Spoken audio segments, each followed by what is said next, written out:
em cima desse texto, diz assim: ensina-nos a contar os nossos dias, para que alcancemos coração sábio. Amém? Faz uma oração. Pai querido, em nome de Jesus, eu quero te agradecer nesta manhã por estarmos aqui reunidos. Quero pedir a tua bênção sobre os irmãos que aqui chegaram, aqueles que ainda vão vir para este local, Senhor. Que o Senhor abençoe a vida de cada um. O Senhor sabe de todas as coisas. Agora eu quero pedir que o Senhor, através do teu Espírito Santo, traga, Senhor, uma palavra de sabedoria, uma palavra de conhecimento, Senhor, uma palavra de revelação para a tua igreja. Amém. Em nome de Jesus. Em nome de Jesus. Amém. Amém. Graças a Deus. Amados, nós vemos aqui nesse salmo, que esse salmo é uma oração. E uma oração feita por Moisés. Nesse versículo que nós acabamos de ler, ele diz: ensina-nos a contar os nossos dias, né? Ensina-nos a contar os nossos dias, para que alcancemos coração sábio. Essa é a ênfase que ele dá na questão de contar os nossos dias. E, referindo-se aos nossos dias, nós vimos aqui Moisés, ele ao citar essa oração, nós vemos alguns aspectos. Por exemplo, no primeiro versículo, ele diz: Senhor, tu tens sido o nosso refúgio, de geração em geração. Nós sabemos que Moisés, ele viveu 120 anos. 120 anos. E 3 fases ocorreram na vida de Moisés. A primeira fase, os primeiros 40 anos de Moisés, foi quando ele morou lá no Egito, na casa do rei. Ele era considerado filho da filha de Faraó, porque foi adotado por ela, né? E ali naquele momento, Moisés passou 40 anos, e aqueles 40 anos que ele passou recebendo toda a sabedoria, todo o conhecimento do Egito, e também a informação de que aquele povo que os egípcios estavam escravizando era o povo dele, era o povo hebreu. Ele fazia parte daquele povo. Ele fazia parte. Então ele achou que pela força dele, pelo conhecimento dele, pela sabedoria dele, pelo que ele tinha conquistado, pelo título de filho da filha de Faraó, tudo isso, por ser o príncipe do Egito, Moisés achou que ele estava pronto para tirar o povo, para libertar o povo hebreu. Ele achava que estava pronto para tirar aquele povo. Mas quando ele foi tentar fazer da sua maneira, do seu jeito, o que ocorreu? No momento em que ele foi fazer da maneira dele, do jeito dele, o que aconteceu? Ele acabou cometendo um homicídio. Ele acabou matando o egípcio. E ali, por ele ter matado o egípcio, ele teve que fugir para o deserto. E nessa fuga para o deserto, Moisés passou mais 40 anos nessa fuga no deserto. 40 anos Moisés passou. Depois de 40 anos no deserto, vivendo toda a situação, toda aquela dificuldade, porque sair do palácio para ir morar no deserto é um contraste muito grande, né? É uma mudança terrível, né? Uma mudança de 380 graus. E Moisés agora sai do palácio, de ser príncipe, para viver no deserto de Midian. Depois desses 40 anos que ele está no deserto de Midian, ele tem uma visão. Ele está ali cuidando, né? Ele está ali no deserto, e de repente ele vê uma sarça pegando fogo. E ele pensou assim: mas o que é que está acontecendo? Porque a sarça, ela não pega fogo. E por que essa sarça está pegando fogo? E ele se aproximou para ver. E quando ele se aproximou, Deus falou: Moisés, descalça a sandália dos teus pés, porque o lugar em que tu estás é terra santa. E ali Deus falou com ele, teve aquele encontro com Deus, e naquele momento Deus fez aquele chamado e disse para ele que ele fosse ao Egito e dissesse a Faraó para libertar o povo. E Moisés disse assim: mas quem sou eu? Eu sou um homem de língua pesada, Faraó não vai me ouvir. Ele disse: vai e diz que eu sou, me enviou a vós. E Moisés foi em nome do Senhor para libertar o povo. Ele não confiava mais no poder dele. Ele não confiava mais no que ele tinha aprendido, nas ciências do Egito. Ele não confiava mais no seu título de príncipe egípcio. Mas ele agora confiava unicamente na palavra que Deus deu para ele. Vai e diz: eu sou, me enviou a vós. Ele agora estava totalmente confiado de que era o Senhor quem estava com ele. Que sem o Senhor nós não fazemos nada. Se o Senhor não fizer, nós não fazemos nada. Tudo que nós intentarmos fazer sem o Senhor vai dar errado, vai se estragar. Mas se o Senhor estiver no negócio, se o Senhor colocar a mão, nós vamos ver o resultado. Em nome de Jesus. E depois ele conseguiu tirar aquele povo do Egito e passou mais 40 anos caminhando com aquele povo do Egito. A terceira fase da vida dele. Ele agora foi caminhando com o povo no deserto. Ele já conhecia o deserto. Você vê que a experiência que ele passou de 40 anos no deserto, agora ele foi guiar o povo naquele deserto. Porque Moisés era um homem experiente. Era um homem que sabia, que conhecia o deserto. E ele conhecia Deus. E ele sabia que Deus estava com eles em pleno deserto. E que Deus promete e ele cumpre a sua promessa. Não importa o deserto, importa o que vem lá na frente depois do deserto. Não importa se você está no deserto. O que importa é a promessa que Deus te fez e ela está diante de você. Não tire os olhos, não tire o foco daquilo que Deus falou para você. Não tire o foco da promessa de Deus para a sua vida. E aqui nós aprendemos 3 lições. Primeiro, que Moisés, ele se achava muito, ele achava que ele era capaz, ele achava que era tudo. 40 anos no Egito como príncipe do Egito. Ele se achava, ele achava que podia tudo, que era capaz. E Deus desmontou ele e levou para o deserto. E ele aprendeu no deserto que ele não era nada. Deus leva a gente para o deserto, para a gente aprender que a gente não é nada, para a gente parar com a besterol que nós temos muitas vezes. Nariz empinado, se achando. E Deus quer pegar a gente, leva para o deserto para tratar, para quebrar, para mostrar para a gente como é a vida. No deserto nós aprendemos que nós não somos nada. Nós aprendemos no deserto que não somos melhor do que os outros. Nós aprendemos isso no deserto, né?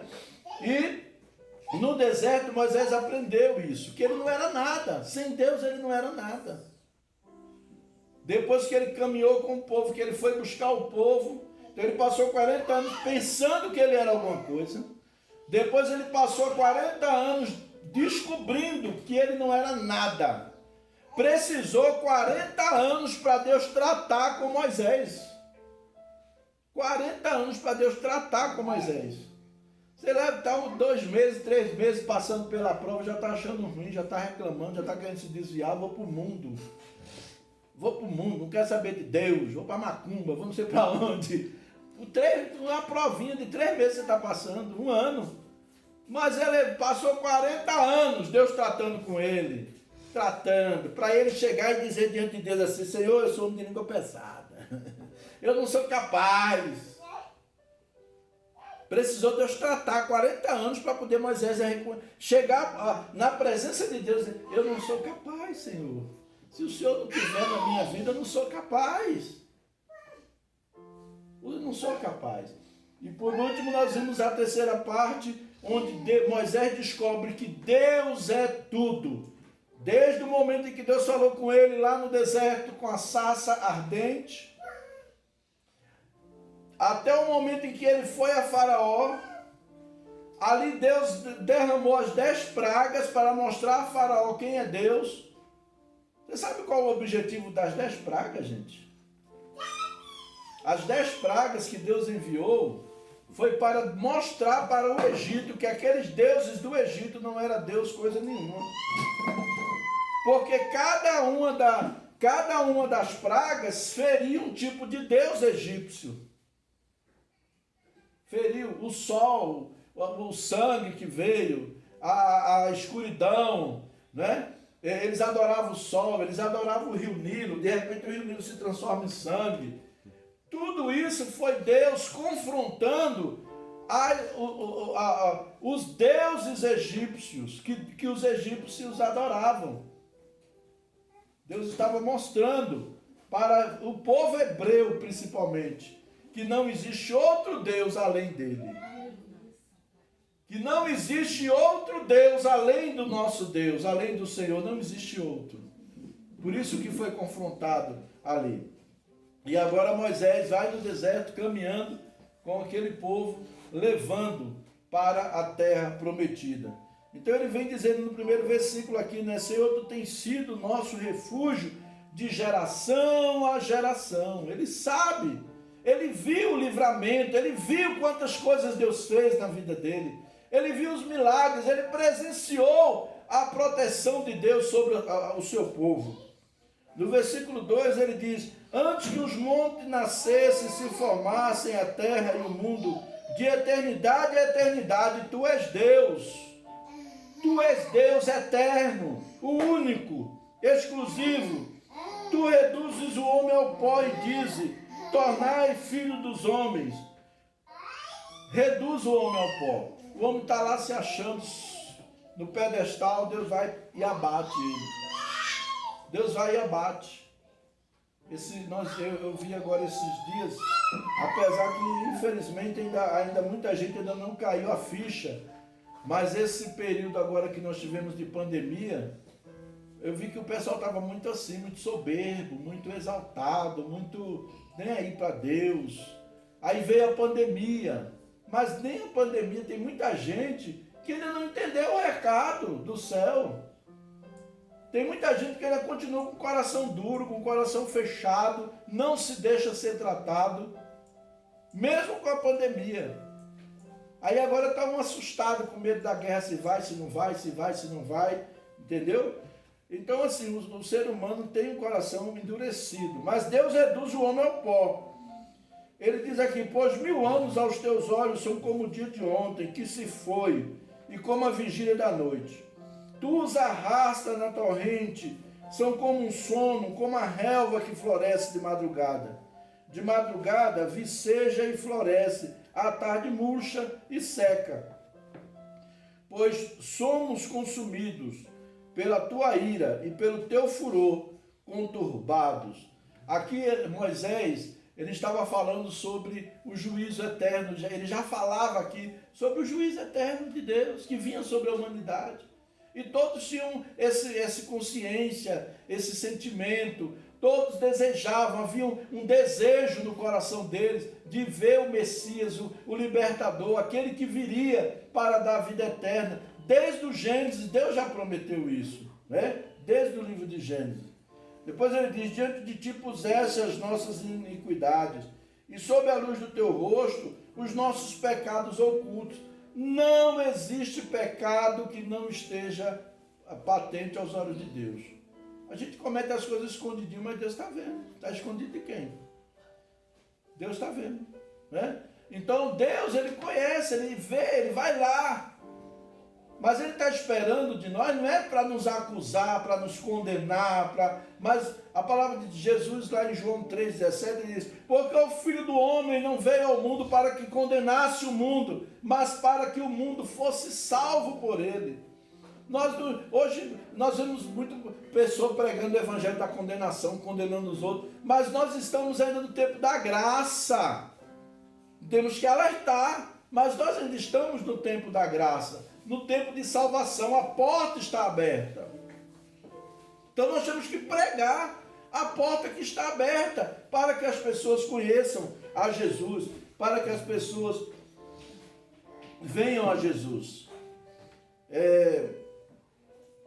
No versículo 9 ele diz assim, o versículo 10, os dias da nossa vida sobem a 70 anos, ou em havendo vigor a 80. Neste caso, o melhor deles é canseira e enfado. Então, a Bíblia deixa claro que a idade do homem vai em torno de 70 a 80 anos. E o resto é canseira, é enfado, é um monte de coisa, né? Porque tudo passa rapidamente e nós voamos. Quem conhece o poder da tua ira? E a tua cólera, segundo o temor que te é devido? Aí ele vem, né? Ele vem mostrando. Moisés começa a citar essas coisas na oração, lembrando do que aconteceu com os egípcios, da ira de Deus, da visitação de Deus, do juízo de Deus que veio sobre o Egito por escravizar e por não querer deixar Israel ser livre, não querer deixar Israel sair para servir a Deus. Aí ele vem, ensina-nos a contar os nossos dias, para que alcancemos coração sábio. A sabedoria, não é todo mundo que tem sabedoria. Tem muita gente que tem muito conhecimento, mas não tem sabedoria. Então nós precisamos ter conhecimento, sim, mas precisamos pedir a Deus sabedoria. Salomão foi o homem mais rico, foi o homem que até hoje não se vê na terra homem que foi igual a Salomão. Por quê? Quando Deus se apresentou a ele e perguntou para ele, o que você quer? Ele não disse assim, eu quero riqueza, eu quero um monte de fazenda, eu quero um monte de mulher, eu quero um monte... Não! Ele disse, Senhor, eu quero sabedoria. Sabedoria. Para entrar e sair no meio do teu povo, para saber governar o teu povo. E Deus disse, como tu não pedisses riqueza, pedisses sabedoria, eu te darei outras coisas mais. E Deus abençoou. Então nós temos que buscar sabedoria. Sabedoria. A pessoa sábia, por exemplo, ele vai no culto, às vezes bota o Abner pregou. Ah, não gostei da pregação do Abner. Meu irmão, você entender, você não tem que gostar da pregação do Abner, não. Você tem que perguntar para Deus, Deus, o que é que o Senhor quis falar comigo naquela pregação do Abner? Eu botei Cláudia para pregar. Ah, não gostei da pregação da Cláudia, pastora Cláudia, não gostei. Meu irmão, você não está aqui para gostar, não. Você está aqui para servir a Deus. Você está aqui para adorar a Deus. O culto não é festa, não é festival, não é show, não é evento. É o culto de adoração ao nosso Deus. E nós não viemos aqui para ser agradados, nós viemos aqui para agradar a Deus. Com nossas orações. E viemos aqui para receber a palavra de Deus. E às vezes nós estamos tão vaidosos, estamos com o ouvido tão tapado, que não entendemos quando Deus está falando. Deus, quando quer falar, ele usa uma criança. E quando não tem quem usa para falar, ele usa uma jumenta, como ele fez lá com Balaão. Tem muita gente hoje, irmãos, que está vivendo igual Balaão. É crente, está dentro da igreja, mas está vivendo esse período de Balaão na sua vida. Né? Está vivendo... Amor, chegou gente aí. Está vivendo esse período em que não ouve Deus falar, não discerne a fala do Senhor, não discerne a voz do Senhor na sua vida. Então Deus está levando-nos a discernir a voz dele. Eu tenho que ficar atento. Eu vou para o culto. Senhor, o que é que o Senhor quer falar comigo hoje? E vou ficar atento aos louvores, atento à pregação. Cada detalhe Deus vai usar para falar conosco. Amém? Em nome de Jesus. Então nós precisamos ter sabedoria. Ensina-nos, Senhor, a contar os nossos dias para que tenhamos coração sábio. Volta-te, Senhor. Até quando? Tem compaixão dos teus servos. Compaixão. O que é compaixão? Compaixão é olhar apaixonado. Quando você está apaixonado por alguém, você faz tudo que aquela pessoa quer, não é isso? Você está apaixonado. A pessoa faz até você de besta muitas vezes. Você está apaixonado. Tem rapaz que fica apaixonado, fica besta. A mãe alerta, esse menino está besta. De tão apaixonado que ele está. Então, compaixão é estar com paixão mesmo. Eu estou apaixonado, eu estou com o coração apaixonado, fazendo aquilo apaixonado. Amém? Glória a Deus. Versículo 15, né? Alegra-nos por tantos dias quanto nos tens afligido, por tantos anos quanto suportamos a adversidade. Aos teus servos apareçam as tuas obras, e a seus filhos a tua glória. Seja sobre nós a graça do Senhor, nosso Deus. Confirma sobre nós as obras das nossas mãos. Sim, confirma as obras das nossas mãos. Amém? Então vamos pedir para o Senhor, Senhor, tudo que eu fizer, que eu faça orientado por Ti, que eu faça debaixo da Tua palavra, que eu faça debaixo da Tua direção. Porque se eu fizer tudo debaixo da Tua orientação, da Tua palavra, da Tua direção, aí eu vou colher frutos, aí eu vou ver resultados, porque o Senhor falou, o Senhor deu a ordem, o Senhor mostrou, o Senhor disse como que tinha que ser feito. Amém? Em nome de Jesus. E que Deus abençoe cada um de nós, e que nós possamos, cada um, aprender e começar a contar os nossos dias. Irmão, nós não vamos ficar aqui para sempre na terra, então comece a se preparar, comece a pensar nisso, né? Às vezes a gente fica aqui achando que não vai sair daqui. Hoje de manhã eu acordei, quando eu abri o meu celular, um amigo meu estava lá a mensagem, um amigo meu que faleceu ontem, né? Novo ainda, pastor, ainda novo. Aí estava lá a esposa dele colocando a mensagem, você se foi, não me avisou nada. Aí o que é isso? Quando eu fui ver, era o falecimento dele, né? Então, a gente está aqui e não sabe o amanhã. Então, nós temos que nos importar, nós temos que nos preocupar com a eternidade. Estamos prontos para sair daqui? Se Deus chamar você hoje, se hoje você morrer, você está pronto? Se você morrer hoje, você está pronto? Então nós temos que pensar nisso. Nós não pensamos. Isso é um coração sábio. Está pensando na sua vida com Deus. Como é que está a minha vida com Deus? Como é que nós estamos? Amém? Então, que nós possamos aprender e o Senhor nos ensine a contar os nossos dias. Vamos ficar de pé. Vamos agradecer ao Senhor neste momento. E depois nós vamos ficar aí juntos, tendo comunhão, esperando para a hora do almoço. Em nome de Jesus. Faça essa oração comigo, feche os seus olhos, coloque a mão no seu coração, peça para Deus, Senhor, me dá um coração sábio, eu preciso ter um coração sábio, eu preciso ser conduzido por Ti, em nome de Jesus. Pai, nós queremos nesta manhã agradecer a Ti, Senhor, por tudo que o Senhor é, por tudo que o Senhor tem feito, e pedimos que o Senhor continue falando conosco durante esse período que nós vamos ter aqui de comunhão. Eu te agradeço pela Tua palavra, Senhor, e te peço sabedoria, me dê um coração sábio para me conduzir, Senhor, na Tua dependência, na Tua direção, para que eu possa, Senhor, buscar a Ti com sinceridade no coração, buscar a Ti com verdade, com amor, Senhor, em nome de Jesus. Cada um de nós, que nós possamos estar a cada momento na Tua presença, buscando a Ti, Senhor, e aprendendo mais e mais de Ti. Eu te peço, ó Pai, nesta hora, e agradeço a Ti, peço que o Senhor abençoe cada um dos Teus filhos com toda sorte de bênção, em nome de Jesus, em nome de Jesus. Amém. Amém. Graças a Deus, né? Graças